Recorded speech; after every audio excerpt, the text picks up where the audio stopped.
ang Philippine Vice President Sara Zimmerman Duterte.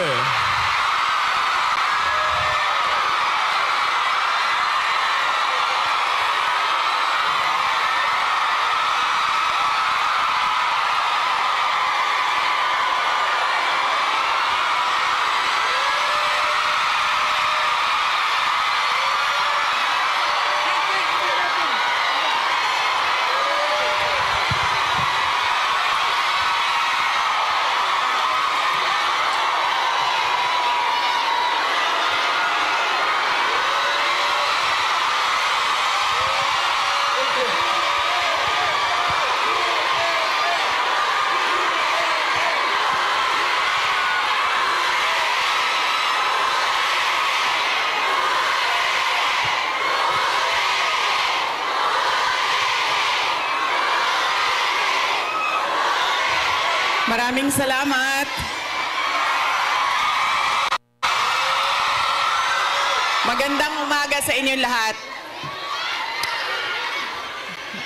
Maaari po siguro muna kayong maupo.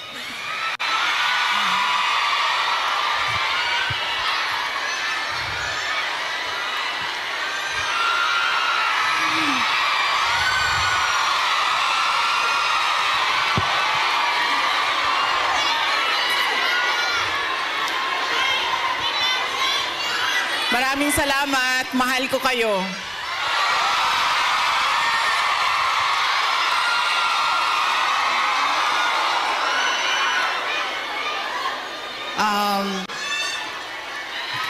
Opo muna siguro para yung mga nasa likod makakita din. Kawawa naman yung nasa likod. Okay?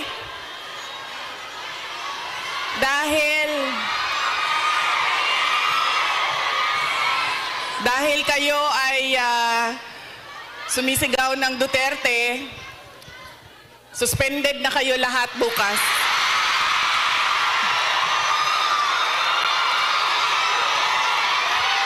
Suspended kayo, suspended.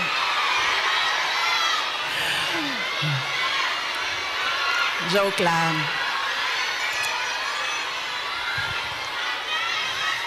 Unahin ko muna ang aking mga pagpapasalamat. Mga thank you muna dahil baka sa sobrang daldala natin, mamaya sa sobrang pagbibigay ng mensahe ay makalimutan ko ang mga pagpapasalamat. Kaya mabuti nang mauna ang mga pagpapasalamat. Una, tayong lahat ay nagpapasalamat sa Hong Kong government and sa Hong Kong police sa kanilang tulong sa atin para mabuo ang ating pasasalamat ngayong araw na ito. We would like to thank the Hong Kong government and the Hong Kong police for their cooperation, for their support to our Thanksgiving this morning on this very beautiful Sunday. Marami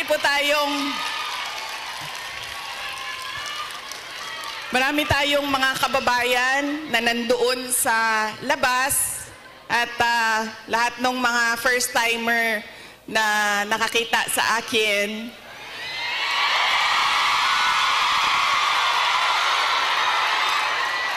Sabi nila, ang ganda mo pala, bakit mukha kang...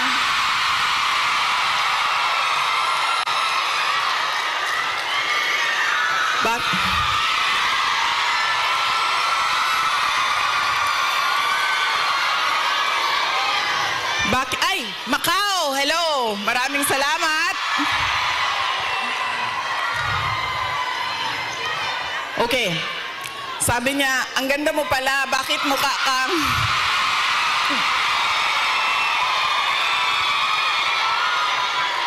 Bakit mukha kang Shrek sa mga picture mo sa internet? Tapos sabi ko sa kanya, sabi ko, ma'am, basta Pilipina, maganda talaga yan. Tayong lahat yon.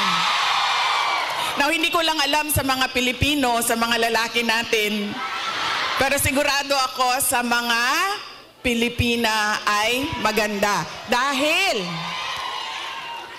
ano ang ating proof o evidence sa buong mundo na maganda talaga ang Pilipina? Ilan ang Miss Universe natin? 4. 4 ang Miss Universe na winners ng Pilipinas. Kaya, ibig sabihin, global ang beauty ng Pilipina. Kaya, bago ang lahat, sabihin niyo sa lahat ng kaaway ninyo, Pilipina ako, maganda ako.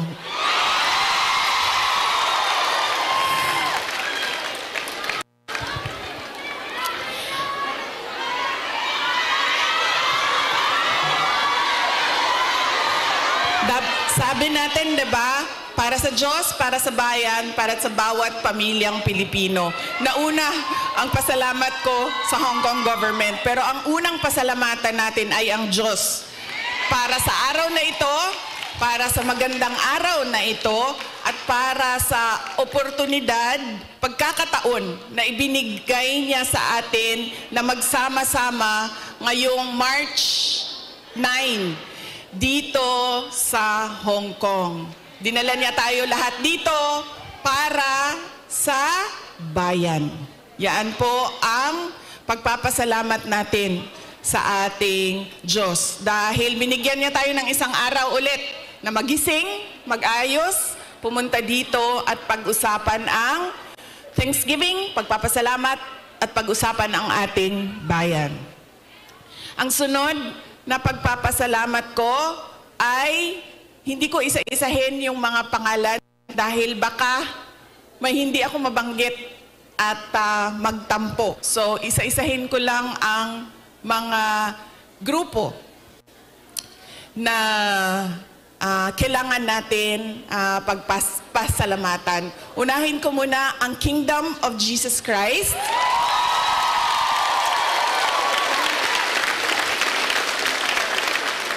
Dahil sa kanilang pagod, luha at pawis para mabuo ang ating Thanksgiving ngayong umaga na ito. Ang sunod na kailangan natin pagpasalamatan kailangan ko pagpasalamatan ay kayong lahat, mga kababayan namin, mga kababayan namin dito sa, ang iba galing pang Pilipinas. Marami tayong mga bisita na galing Pilipinas, galing Hong Kong, galing Macau, meron pang galing sa China at merong galing Japan.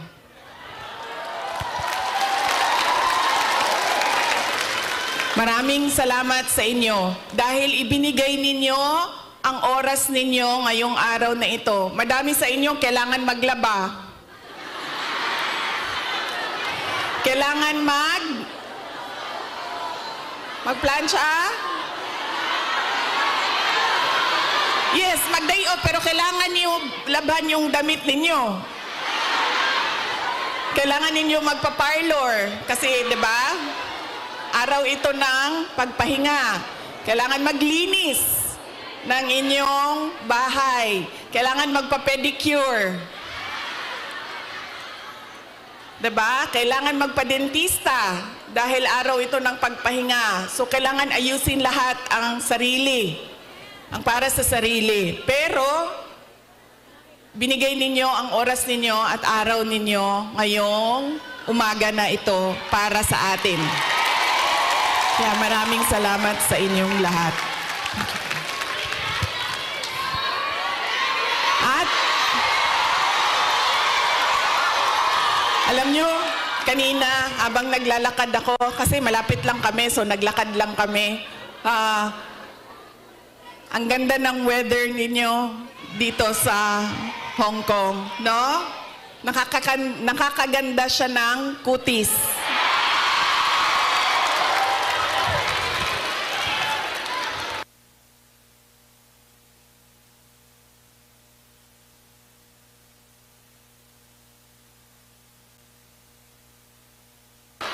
Anong sabi namin na nakatira sa Pilipinas at yung mga nakatira sa mga kababayan natin sa Middle East? Sana all malamig ang tinitirhan. Sana all maganda ang kutis.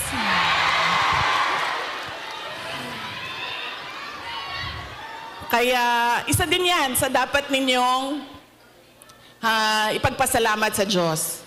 Nandito kayo sa lugar na hindi magulo, maganda ang klima, at lalong-lalo na nandito kayo dahil meron kayong hanap buhay. Hindi natin gusto na umalis ang ating mga kababayan sa Pilipinas. Pero marami sa atin, dahil walang oportunidad sa ating bayan, ay nakikipagsapalaran sa iba't ibang lugar sa mundo para sa inyong mga pamilya.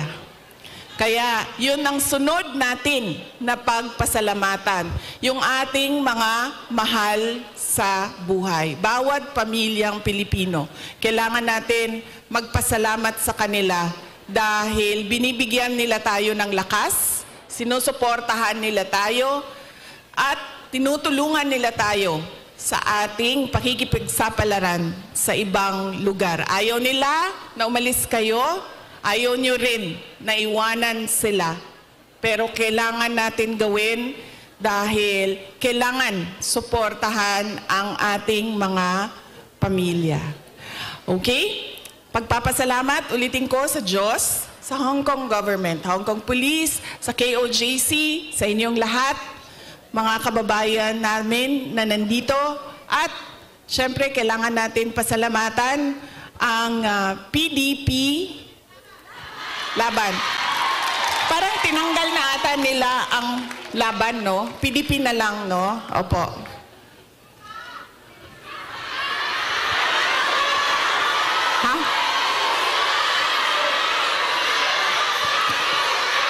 Okay, suka. May dala sila para sa inyong lahat.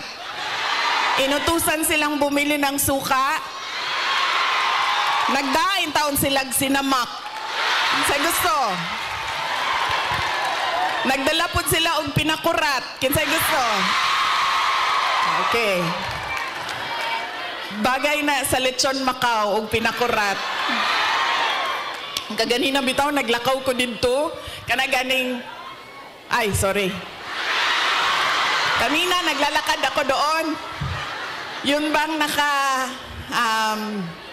nakabitay ng mga lechon Macau ba yan, no? Sa isip ko kanina. Sabi ko, kakain kaya muna ako. So sabi ko, ay hindi, picturean ko na lang muna. Andito sa aking cellphone yung roasted duck at yung roasted goose. Roasted goose. At tikman ko nga yun. Balikan ko. Roasted goose at yung parang lechon Macau. Bagay sa suka.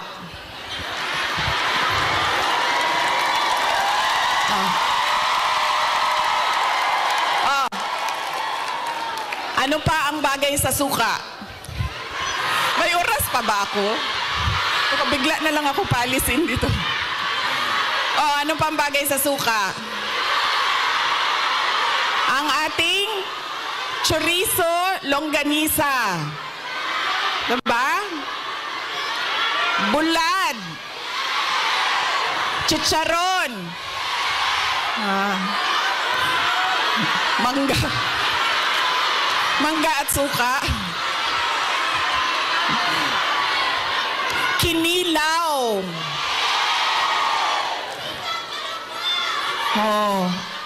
Bulad, galunggong. Yes. Diba? So, Kaya tayo lahat nauutusan na bumili ng suka. Kasi lahat yan, lahat ng pagkaing masasarap, kailangan ng suka.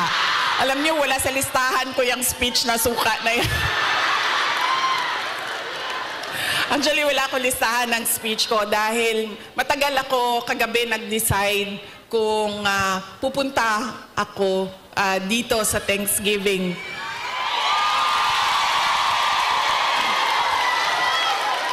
Kaya wala akong listahan ng speech. Pero yes, alam nyo, marami siguro sa inyo ang nautusan na bumili ng suka at mantika. Mantika, suka, ganyan. Noong kayo ay bata pa. Opo. Pero sa amin kasi, sa bahay namin, nag-grocery kasi ang nanay ko. So lahat yang mga gamit sa kusina, binibili na ng nanay ko. Nautusan lang ako lagi doon sa kanto, sa tindahan, bumili ng Coke. Ng Coke.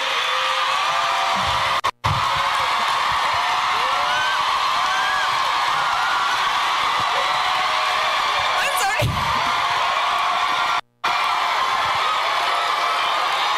Totoo yan. Hindi joke yan, ha? Totoo yan. Alam nyo, di ba, tag 5 pesos lang ang Coke noon? 1980s? Or less pa nga ata siguro? 5 pesos? O, mga 4 pesos ang Coke noon. Tapos ang pera natin, yung papel na green na 5 pesos. Oo, yan yun. Pero totoo yan, ha? Hindi, Coca-Cola, ha? Kasi kayo naman, pag sinabing Coke, tapos wala pang ano noon, wala pang 1.5, 2 liters. Litro lang yan. Litro lang yan nung kapanahonan natin. So yun. So, saan na tayo? Sa pagpapasalamat. Papasalamat tayo sa PDP. Ating mga kandidato sa PDP. Aabot tayo dyan mamaya. And syempre, kailangan natin magpasalamat kay Pastor Apollo Kibuloy for his generosity. Alam nyo, bumisita ako sa kanya nung siya ay nasa hospital, sa Pasig Hospital. Sabi niya sa akin, kung hindi ako nakulong, kung hindi ako inoppress, pinahirapan, hindi ko maisip na tumakbo para tumulong sa mga nakakulong, sa mga pinapahirapan at sa na-oppress. Sabi niya, tama lang na ganito ang nangyari dahil naliwanagan ako at napaabot sa akin ang mensahe na kailangan kong tumakbo bilang senador para tumulong sa mga nahihirapan at pinapahirapan.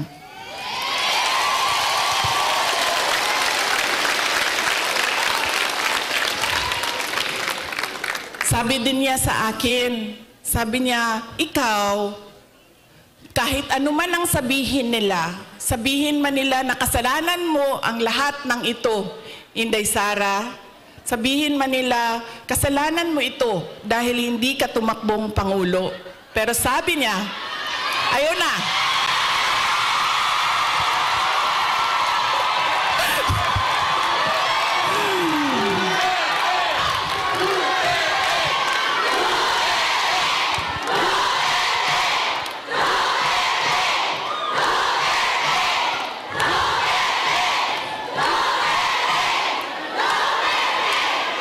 Sabi niya, makinig tayo kay Pastor Apollo Kibuloy dahil siya ang araw-araw nagbabasa ng Bible. Siya ang nakakaalam by heart kung ano ang salita ng Diyos. Ano ang words of God? Sabi niya sa akin, Sabi niya, ganitong nangyari sa buhay ko. Sabi niya, Inday Sara, ganyan din nangyari sa buhay mo dahil hindi pwede na ikaw ang mauna at sila ang sumunod. Dahil wala ng katapusan. Dapat sila ang mauna at ikaw ang sumunod.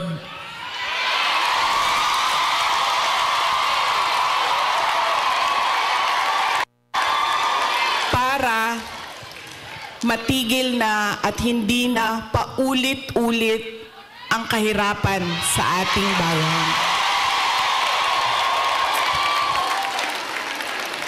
Kaya nung sinabi niya sa akin yon, hindi na masyadong masakit. Masakit pa rin sa akin pag nakakarinig ako ng kasalanan mo yan lahat, Inday Sara. Pero iniisip ko na lang, naku, sinabihan ako ni Pastor Kibuloy, you are there, you are where you are intended to be by God. Exactly where you are.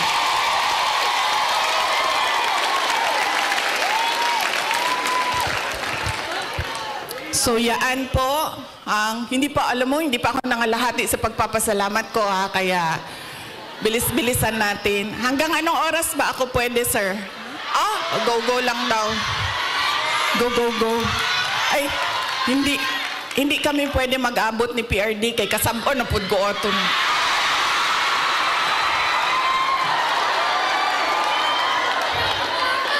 Kibaw mo nang nagsayo ko.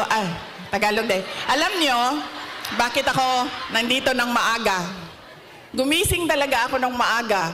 Ang alarm ko, 6:30 a.m., 7 a.m., 7:30 a.m., 8 a.m. 4 yung alarm ko. Para hindi kami mag-abot ni President Rodrigo Duterte.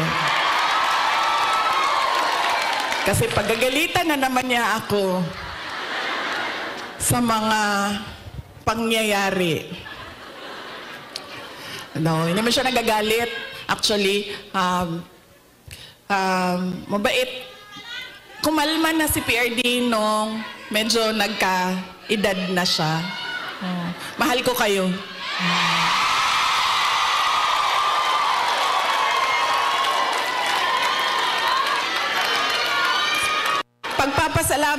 Magpapasalamat din ako. Thank you po ako. Kagabi po, merong mga kababayan natin na nasa hotel. Hotel. Kayo ba yun, ma'am? Opo. Maraming salamat sa pag-welcome ninyo sa amin doon sa hotel. Mahal ko kayo. Maraming salamat. Pero bakit, ma'am, wala kayong dala na roasted goose? I'm sorry, may dala kaming suka. Kayo, walang dalang roasted goose.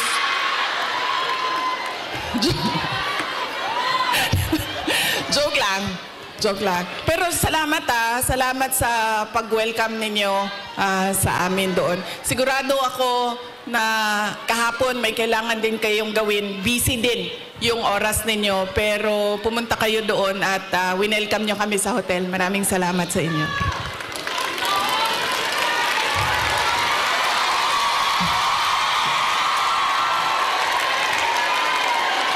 Ang sunod ko po na pagpapasalamat ay personal po sa akin.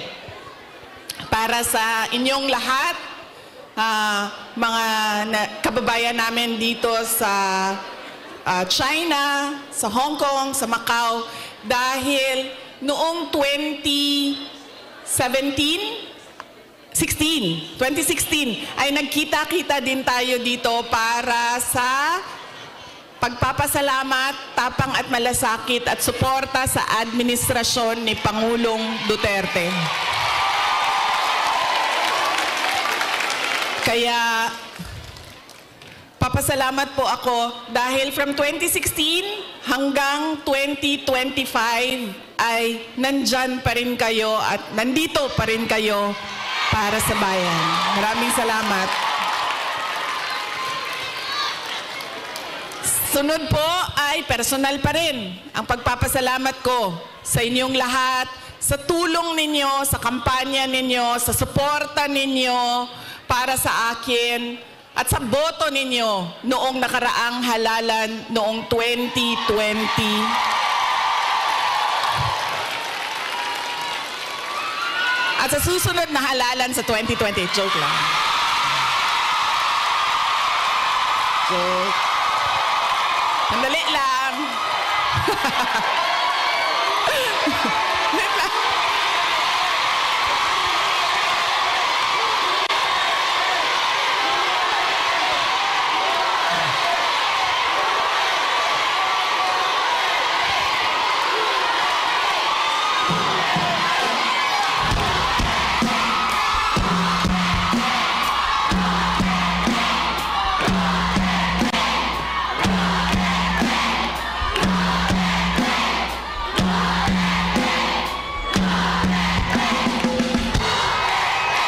Okay. Papunta na po ang suspension order. Sige. Sige. Maraming salamat sa suporta ninyo noong 2022. Thank you very much sa inyong lahat, mga kababayan. Alam nyo, una ko pong naramdaman na mukhang mananalo ako sa eleksyon dahil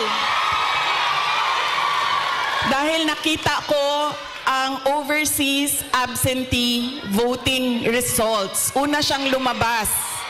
So nakita ko na I think 98% lahat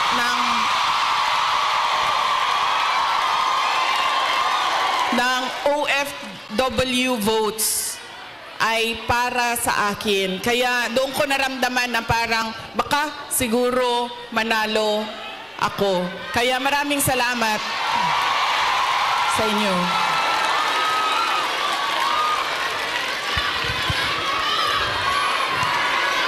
Ang susunod ko po na pagpapasalamat ay sa akin pa rin, para sa inyong lahat, sa suporta ninyo sa aking mga kasamahan, sa aming trabaho, sa programa at proyekto ng Office of the Vice President. Maraming salamat po sa inyong lahat. Dahil kayo lang po ang sumusuporta sa OVP, ang buong gobyerno po ay iniwanan na po ang OVP.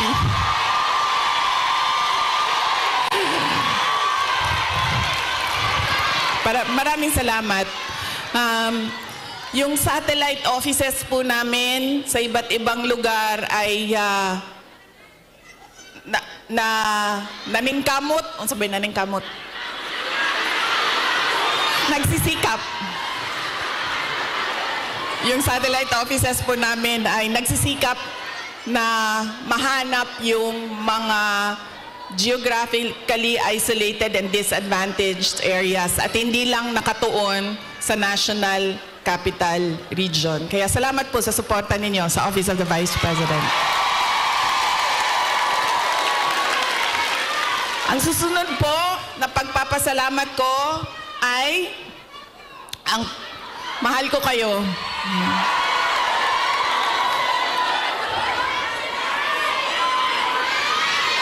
Kaya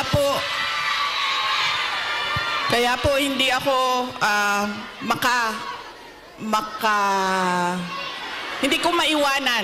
hindi ko maiwanan ang aking katayuan, tama ba, pwesto, posisyon, dahil sa inyong lahat.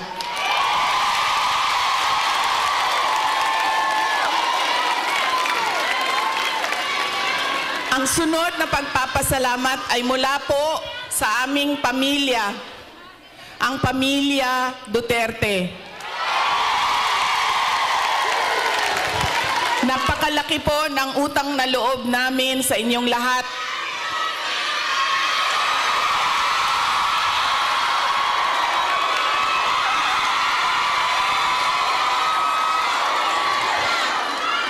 Dako kayo ang amo ang utang nga kabubuton kaninyong tanan, mga kaigsuunan namo. sa pagkakataon na ibinibigay ninyo sa amin na makaserbisyo o makapagtrabaho sa ating pamahalaan. Sa oportunidad na ginahatag ninyo kanamo nga makasilbi sa ato ang nasud. Maraming salamat po sa inyong lahat.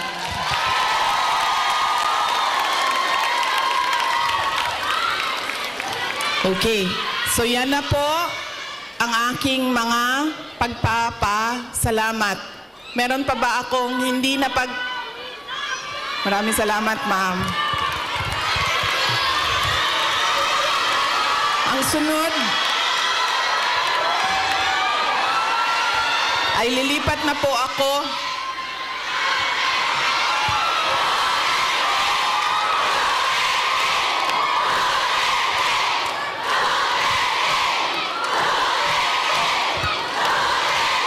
paminaw sa mo ba? Kadyot lang ba? Alas 12 na. Alas 12 na. Kinsay magpakaon sa ato adin eh.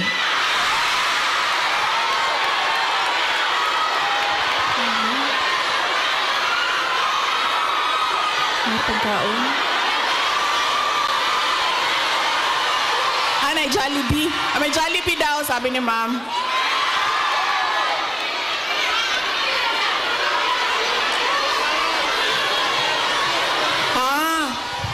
Okay.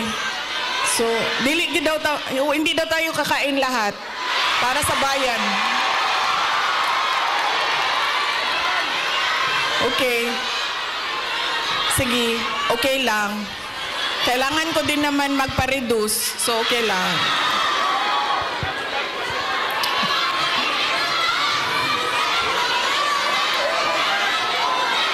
Ma'am, darating tayo dyan sa ayuda na yan, ha? Wait lang. Kasi, tuloy-tuloy ko na, ha? Ang susunod ko po ay ang dahil pagpapasalamat po ito kay PRRD, former President Rodrigo Duterte, ay mag-share ako sa inyo ng aking pagpapasalamat sa kanya. Medyo mahaba itong kwento na ito, so mamaya nyo na singilin yung mga suspension order ninyo. Alam nyo, isa lang. Sa lahat-lahat siguro ng pagmamahal or generosity ni former President Rodrigo Duterte, isa lang ang stand out. Nag-iisa lang ang lagi kong pinagpapasalamat sa Diyos na ginawa ni Tatay Digong, ni former President Duterte sa akin.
Hello?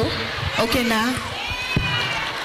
Sir, pakihanap nga yung inutusan ni Marcos na patayin yung akin.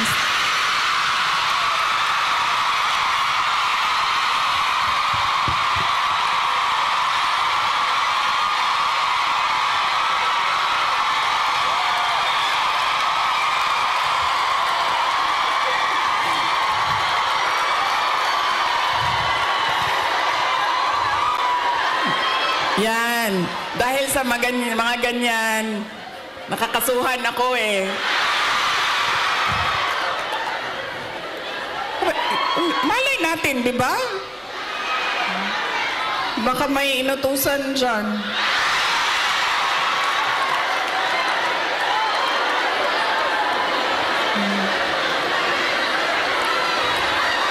Okay. Isa lang. Paulit-ulit yan pag napapaisip ako sa tatay ko. Binigyan halaga niya at inulit-ulit niya sa akin ang kahalagahan ng edukasyon. Hindi niya ako tinigilan.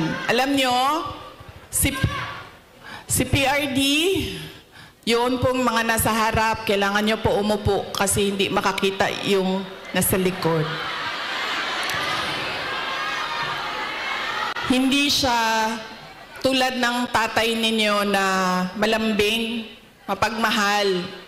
Hindi ganyan ang tatay ko. Ang tatay ko galing siya sa generation na laging galit. Diba? Sino yung may mga magulang na yung generation na laging galit?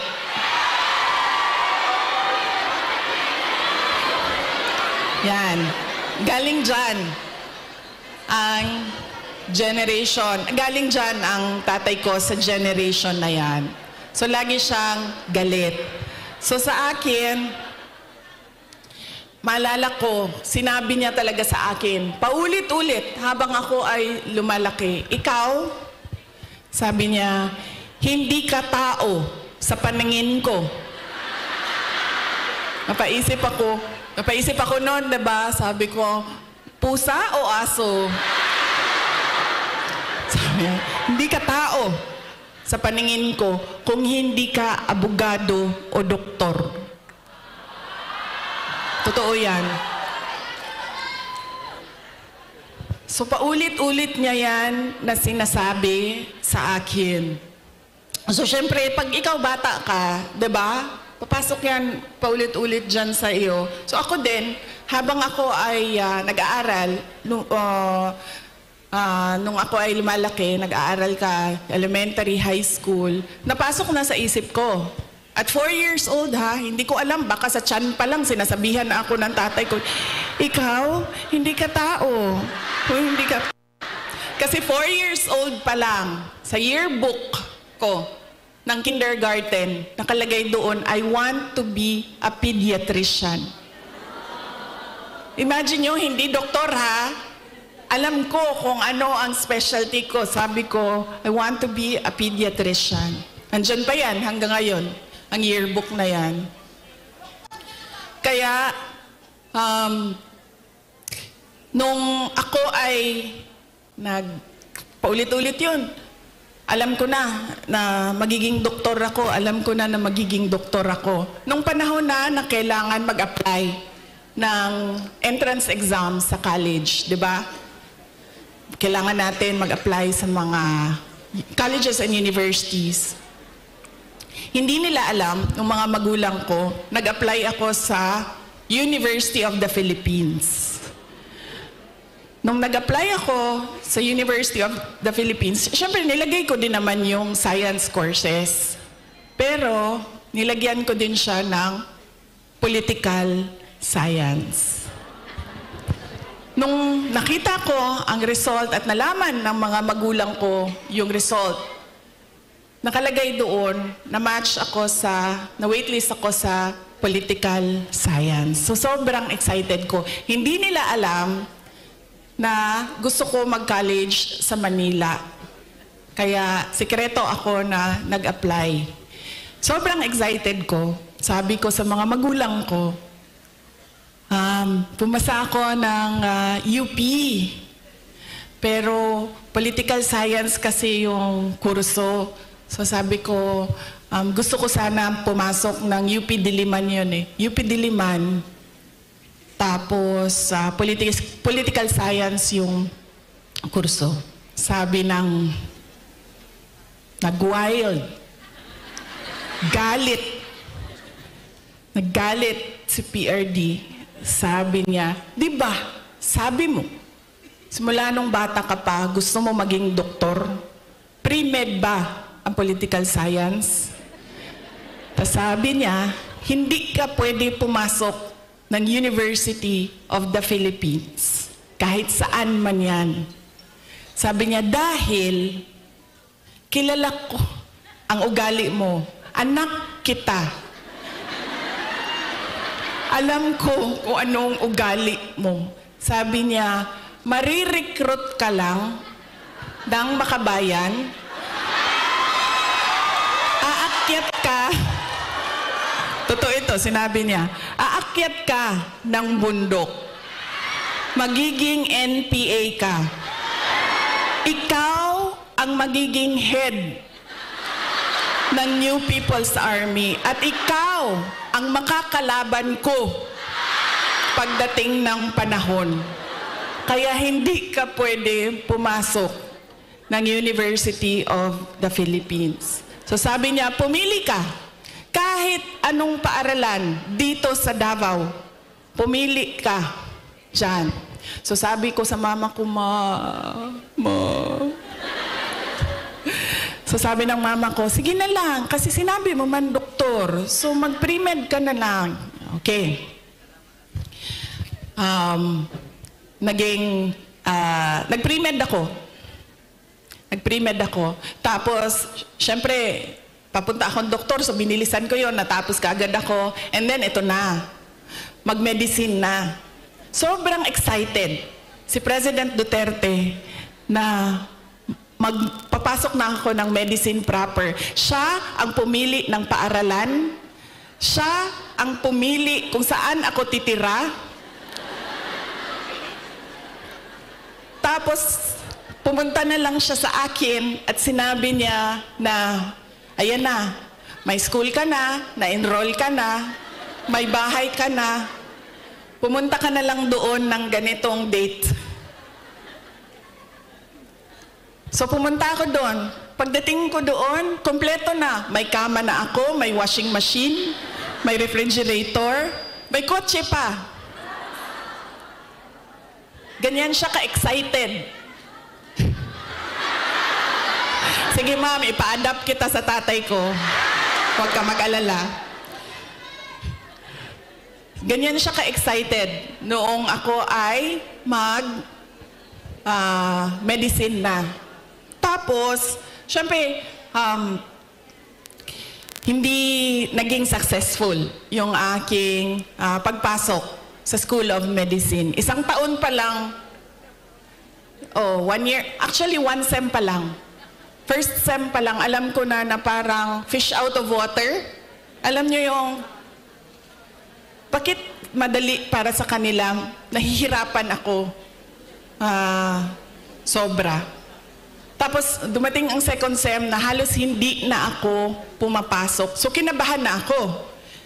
Kasi, di ba sa probinsya, di ba sa Atua, pagpadala ka sa Manila kasi ako nag-med school, pag ipadala ka sa Manila, parang malaking send-off yon. Congratulations sa anak ko, graduate ng ganito.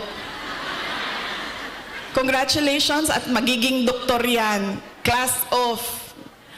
Ganon, diba? So ako, syempre kinabahan na ako kasi hindi ako makakauwi. Pinadala ako sa Manila para maging doktor. Tapos uuwi ka, drop out.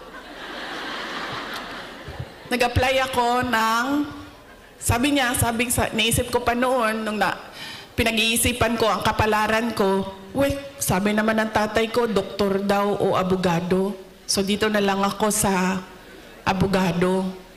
So lumipat ako, nag-apply ako sa San Beda College kasi at the time na nagdesisyon ako, San Beda College na lang yung bukas sa mga exams, entrance exams. So hindi ko pa sinabi kaagad sa mga magulang ko na nasa San Beda na ako. Nalaman na lang nila dahil nagsabi ang driver. Sabi niya, hindi na yan siya pumupunta ng Cavite. Lagi kaming nandyan sa Menjola.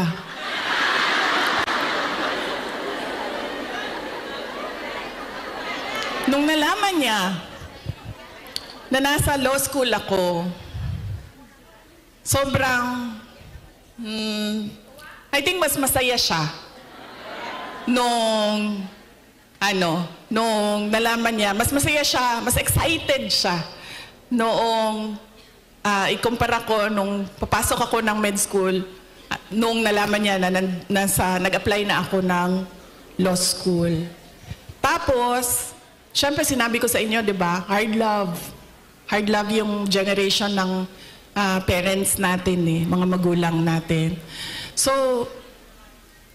nung mga panahon na nag-aaral ako sa law school, may mga panahon na papagalitan din ako na sinasabi niya sa akin, alam mo, kung hindi mo ayusin yung law school mo, magiging kabit ka lang ng politiko.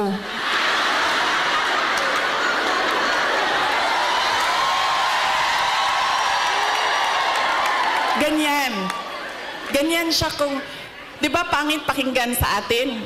Pero ganyan yung style niya para idikdik sa'yo na mag-aral ka.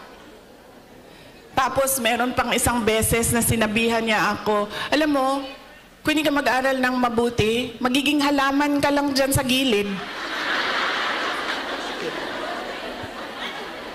Ganyan yung force by which he emphasized into my brain that I need to become a lawyer. So nung pumasa na ako ng bar, doon ko nakita ang pagbabago sa magulang ko. Hindi sa nanay ko dahil ang nanay ko sobrang supportive nun. Kahit maging halaman ako, didiligan ako nun eh. Ganyan kabait ang nanay ko. Diba? Pero nung nakita niya yung grade ko sa bar exams at nakita niya na mas mataas yung grade ko sa bar exams kesa sa kanya nung tatay ko. At hindi lang 0.1, 0.2, 0.3. 5 points ang layo namin sa grado. Doon siya nagbago. Parang naging tao na ako sa paningin niya. Lalo pati, pag every time nababanggit yung grade sa bar, hindi na siya talaga nagsasalita. Tapos lagi ko pa sinasabi sa kanya, sabi ko, partida yan pa ha, kasi hindi ako nag-aral eh.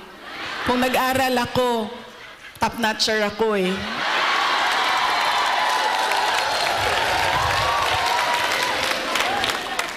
So ngayon, doon, nakita ko na iba na siya kung hindi na parang anak ka lang, hindi na parang pantay na kami. Tao na ako, buong tao na ako sa paningin niya. Ganyan yung emphasis niya sa education. Kaya ganyan din, hanggang ngayon, ganyan din. Alam niyo ba, sa mga apo, kabahan ka pag nagtanong na si PRD kasi didiretso yan, oh, anong grade na ito? Anong eskwelahan? Oh, ito, anong grade na? Anong eskwelahan ito? O ito, anong grade na? Anong eskwelahan? Ganyan. Si PRD kamusta ng apo. Hindi siya, uy, masaya ka ba? May boyfriend ka na ba? May girlfriend ka na? Saan mo gusto kumain? No. Pag makita niya, anong grade na? Anong eskwelahan? Anong grade na? Anong eskwelahan? Okay. Nag-aaral? Okay. Ganon pa rin, ka-hardliner siya sa education. So yan yung talaga, pinagpapasalamat ko sa kanya. Dahil kung hindi ako naging abogado, lalo pati yung mga pinagdaanan ko ngayon, hindi ko siya, kasi ngayon naiintindihan ko kung ano yung pinagdadaanan ko. Siguro kung hindi niya pinilit, hindi ako ganito ka-confident sa aking ginagawa. So sana din sa inyong lahat, ganun din. Kaya nung nangangampanya ako nung 2022, lagi kong sinasali ang kampanya, plataforma ko ang edukasyon. Sana ganun din ang inyong mga anak, ang inyong mga kapatid, ang inyong mga apo, na huwag ninyo silang tigilan. Dahil minsan ako, pag pumupunta sa mga barangay ninyo, sa mga municipality ninyo, meron talaga akong naririnig na sumasagot na, oh, college graduate naman pero wala namang trabaho. Pero iba din ang trabaho ng college graduate at natapos lang ng grade 6. Iba talaga yun. Iba yung oportunidad na dumadating sa mga nakapagtapos kesa natapos lang ng grade 3, grade 4. At madami yon. Madami yan sa ating bayan ngayon. Na pagdating ng high school, ay sinasabihan yung mga anak, kailangan mo na magtrabaho, tumulong sa pamilya. Kaya dapat, wag nating tigilan ang ating mga anak. Paulit-ulit talaga yan. Edukasyon ang susi ng pagbabago ng buhay nila.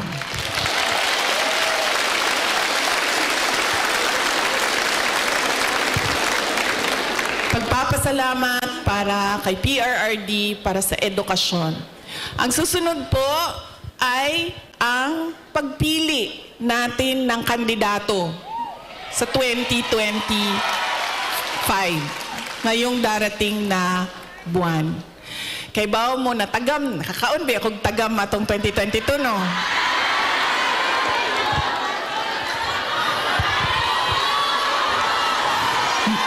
Yan lagi ang, meron pa isang beses, Bisaya, sa Cebu. Ay sa Cebu ba ito? O sa Cagayan de Oro. Basta, usually kasi pag Bisaya, di ba, diretso na silang istorya, wala na sila break. Wala break. Ana siya sa kon. Inday Sara, anak ko, yes ma'am. Ana siya, nakakaon kag tagam, no?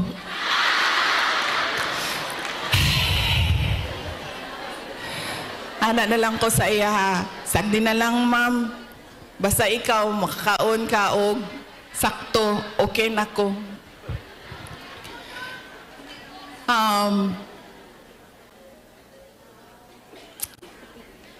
Ayaw ko kasi, masakit sa akin ang sabihin ang sorry sa inyong lahat. I-explain ko na lang. Kasi alam nyo, kahit saan ako pumunta, sabihin ko sa inyo, sa Samar, ito talaga mga maalala ko eh. Samar, Pangasinan, Batangas. Dito sa Mindanao, sure na moingon na siya, moingon na gid na sila o imuhaning salatanan. Wa na nay lali sa Mindanao. Bago lang, saan yun? Bago lang. Parang kahapon ba yun? Ay, kahapon! Kasi dinala ko yung guest ko sa Disneyland. So na ay mga taga Cebu. Ana ang mga taga Cebu. Kibaw ba ka Inday Sara no? Nabudol ba may tungod nimo?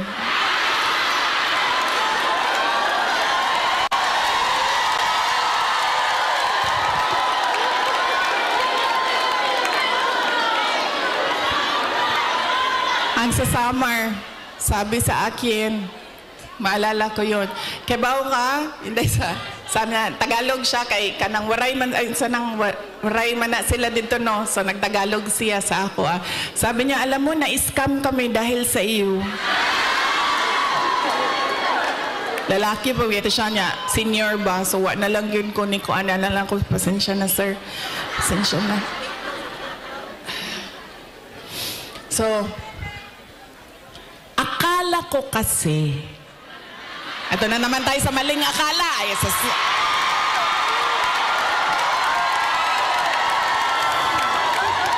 Hindi totoo ito. Akala ko kasi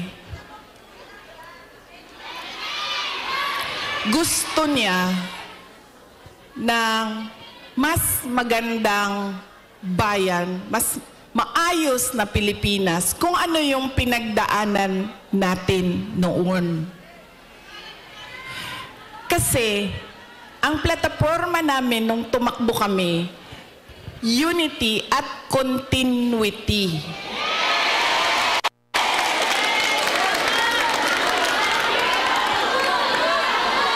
Nambudo lagi.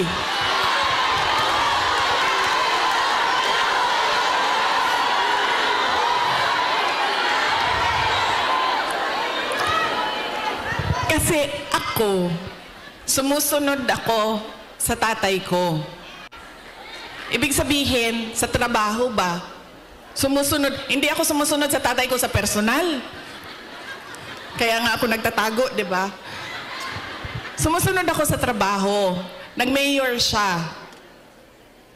Nag-vice mayor siya. Nag-vice mayor ako. So, ang ginagawa ko, there has to be something, added value ba? Value added sa iyo. Diba? Kasi, paano ba naman na binoto namin ito si Rodrigo, pero binoto ka namin, wala namang value added. Wala namang dagdag na kahalagahan sa iyo. Diba? So, sumusunod ako sa tatay ko. Nag-vice mayor siya, nag-vice mayor ako. Nag-mayor siya, nag-mayor ako. Noong, sandali lang ma'am, mamaya na yung president ma'am. Wow. Sandali lang. So, nung mayor ako, ano ba yung targets ko as mayor? Diba? Kasi kailangan may value added sa iyo. So sabi ko, okay, ganito na ang nagawa ng administration ni President Duterte. Saan pa ba natin dadalhin ang Davao City? So may target kami. Nung umalis ako sa Davao City as mayor, number 4, most competitive city na ang Davao City. Number 8 na kami sa mga pinakamayaman na syudad sa buong bansa.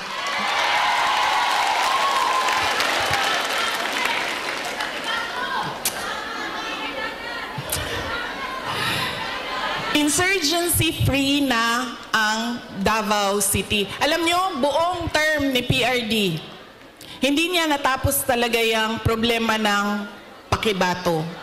So nung taga-Pakibato mo, ma'am? Mobi again na ingon ni PRD, siya mag-NPA lang ka sa Pakibato, ikaw kalaban sa mga sundalo. Ayaw, ganda din na sa UP.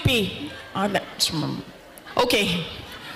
Diba? Hindi niya natapos. And sa akin, meron kasi insidente doon na ako ang mayor, namatay yung opisyal, na napagalitan ako ng nanay. Tiga Visayas yung pamilya. Kausap ko siya sa phone, sabi ko, ma'am, pasensya na, namatay yung anak mo, ganyan. Napagalitan niya ako. So sinabi ko, sige, tapusin natin yan. So tinapos namin. In 3 years o 4 years. In 4 years, tinapos namin yung problema sa Pakibato. There has to be something new and something better in you. Akala ko kasi ganyan. Dito ko lang naintindihan na hindi pala lahat ng tao pareho ko mag-isip. Yun yung naging problema. So yun yung kailangan ko ihingi ng pasensya sa inyong lahat. Dahil sabi nga ni Pastor Kibuloy, dapat lang siguro mangyari ang mga nangyayari para makita natin. Kawawa lang siguro ang mga tao, ang bayan, pero if we talk about the divine, maybe there is a reason for what is happening. So yun yun. Ngayon, pipili na naman tayo ng mga opisyal ngayong Mayo. Ano ba ang problema natin, mga botante? Ang problema sa atin, Ang pinipili natin ay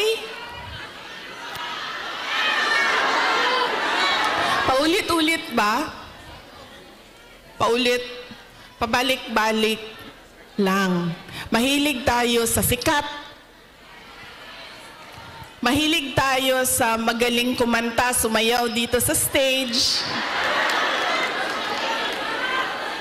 Mahilig tayo sa nagpapa-amuse, nagpapatawa sa atin.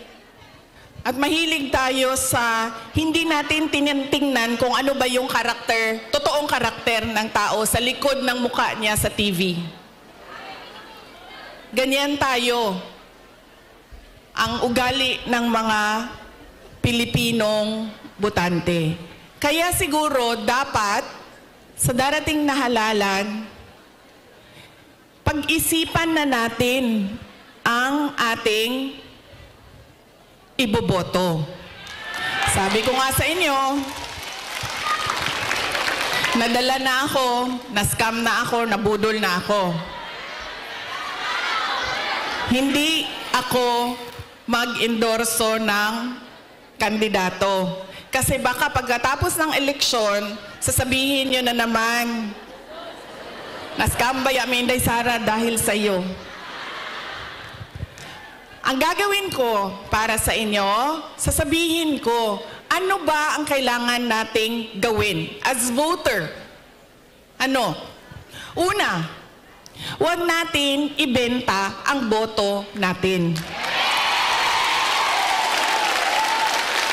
Diba? Ngayon,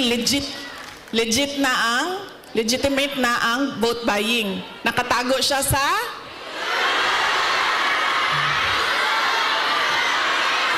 yan na, ma'am. Nandito na tayo sa topic na gusto mo, ma'am. Ayuda. Ganun na ang mga politiko ngayon.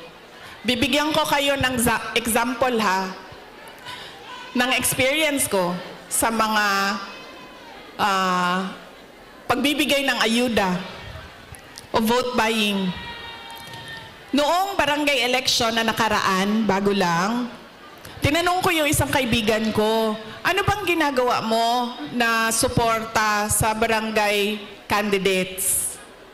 Tapos sabi niya, ang ginagawa ko, humihingi ako ng tupad at AIX at binibigay ko sa mga barangay captain para ibigay nila sa supporters nila.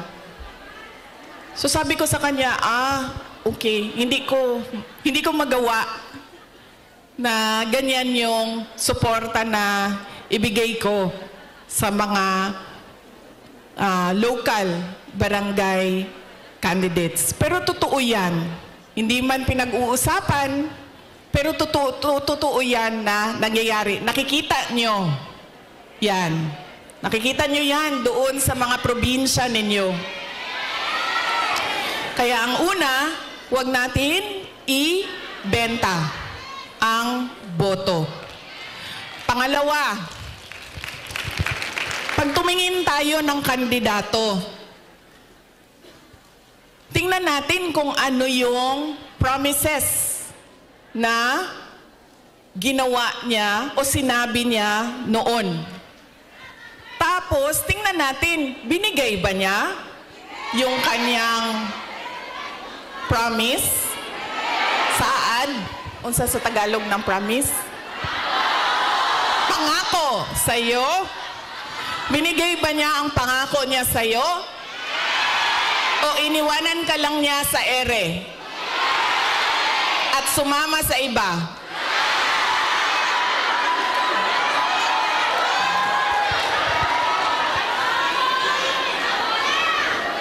Ganyan.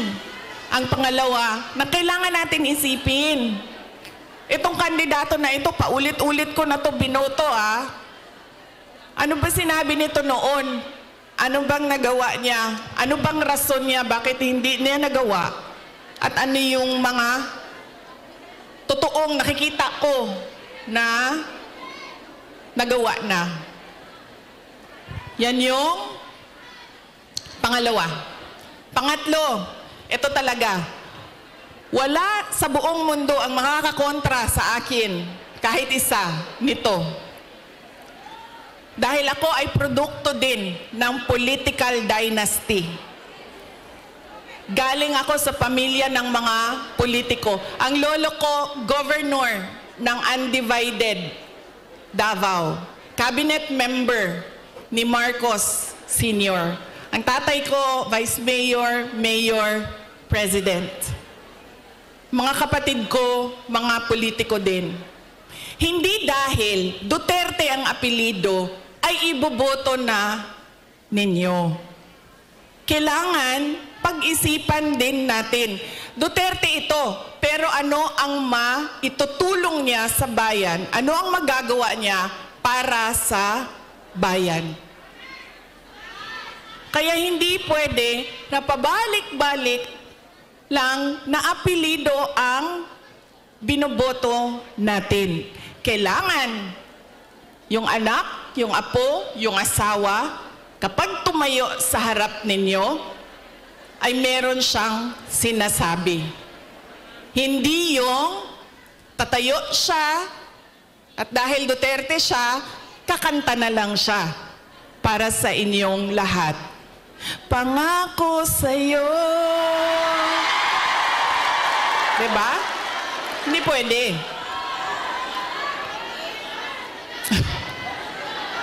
Ma'am, ganyan talaga yan, ma'am. Sa tingin ko naman kasi talaga, totoo, walang forever. Kaya darating talaga ang punto na iwanan ka talaga. Si Ma'am Gemma, ay, shh daw. Shh.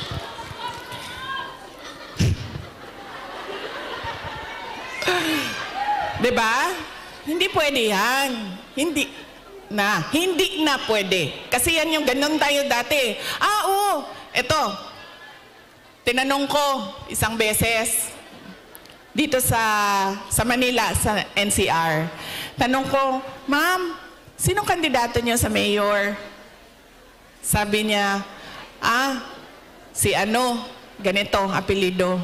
Sabi ko, di ba sila din yung mayor dati? Sabi niya, oo, yung uncle niya. Sabi ko, so bakit yan pa rin ang pipiliin ninyo? Sabi niya, nasubukan na kasi. So, syempre ako, hindi na lang ako nagsalita. Pero nakita ninyo yung ang ating behavior sa pagpili ng kandidato. Dahil anak, apo, asawa, nasubukan na kasi, parehong apelido, go, bibigay ko na yung napaka-special na right ko na bumoto. So, mahalaga, hindi dahil anak, hindi dahil Duterte ang apelido, ay iboboto nyo na. Pag-isipan ninyo, ano ba ang dala niya sa lamesa? Ano ba ang dala niya para sa bayan? 3, huwag ibenta ang boto. Ano ang mga pangako na napako? At pangatlo ay, hindi dahil galing yan sa sikat na pamilya, ay iboboto na ninyo kaagad. So tingnan natin ang mga karakter, accomplishment, abilidad, kapasidad ng mga kandidato nating senador. Kapag inutusan yan bumili ng suka, automatic na yan, may abilidad na yan. Diba? Saan nanggaling ang abilidad niya? Siyempre, kung saan yung saan yung bilihan ng suka, doon yan sa shortcut na daan. Hindi yan sa sa malayo na daan para mabilis dumating ang suka. Pangalawa, inutusan bumili ng suka. napadaan sa barkada. So, ang sinabi ay, ayun na ng manggamamba, kajut lang ma'am. So, ang sinabi niya ay pare, pahatid naman ito ng suka namin sa bahay kasi kailangan yan doon, dito nang muna ako. Diba? Abilidad.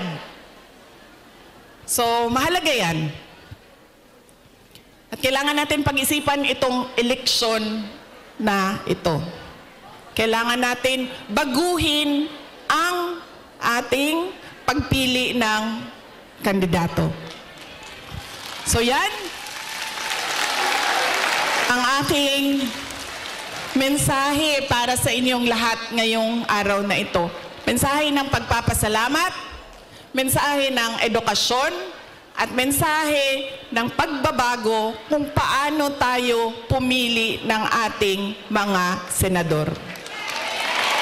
Ay, hindi lang senador, governor, mayor, lahat ng ating mga public officials. So yan po ang aking... Ilang oras yun, ma'am? 1 hour? 1 hour na mensahe sa inyo. Sana ay, alam nyo, gusto ko lumapit sa inyo.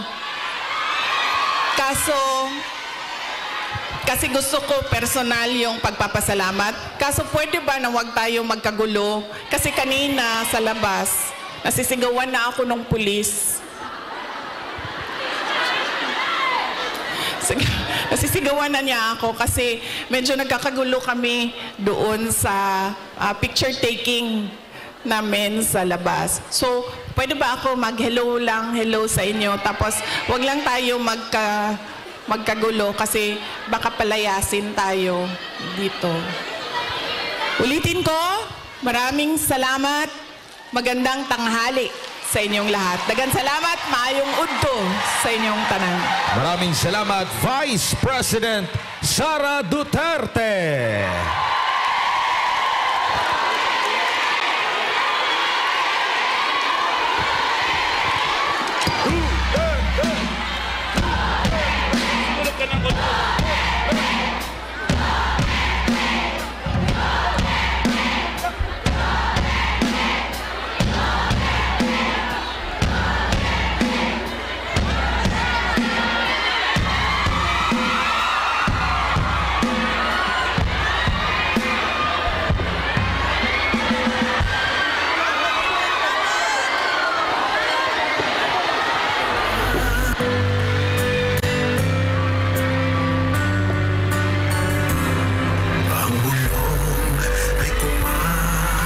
Itaas natin ang ating mga bandila!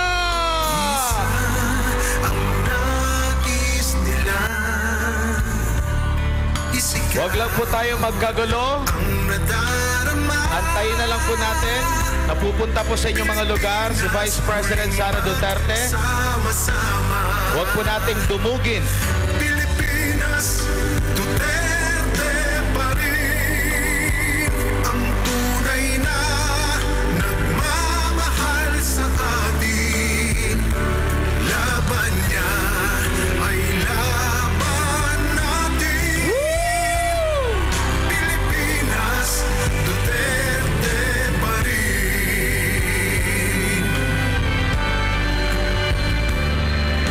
Inang bayang minamahal, lagi kang Huwag lang po tayo magkagulo mga kapatid, mga kababayan. na muli. Antayin na lang po na makapunta po si Vice President sa inyong mga lugar.